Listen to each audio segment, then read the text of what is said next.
लाहौर में तहरीक इंसाफ के जलसे का वक्त खत्म हो गया।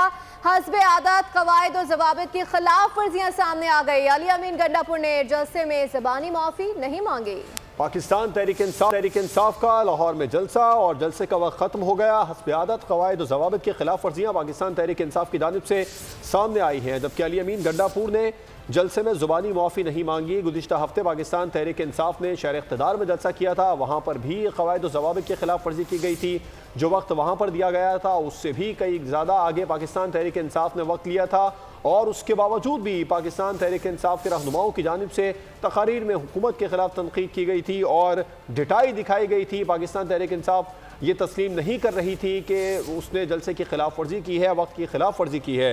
अब पाकिस्तान तहरीक इंसाफ को लाहौर में जलसे की इजाज़त दी गई, वक्त भी इंतजाम की जानिब से बताया गया सिक्योरिटी रीजन्स की वजह से, लेकिन पाकिस्तान तहरीक इंसाफ की जानिब से एक बार फिर हस्बे आदत कवायद और जवाबित की खिलाफ वर्जियाँ सामने आई हैं। और वज़ीर आला खैबर पख्तूनख्वा अली अमीन गंडापुर ने जलसे में ज़ुबानी मुआफ़ी भी नहीं मांगी है। लाहौर में तहरीक इंसाफ के जलसे का वक्त ख़त्म हो गया और हुकूमत की जानिब से, पंजाब हुकूमत की जानिब से ख़ास तौर पर यह दावा किया जा रहा है कि पाकिस्तान तहरीक इंसाफ 3 दर्जन कुर्सियां भी नहीं भर सकी है, पिंडाल खाली है।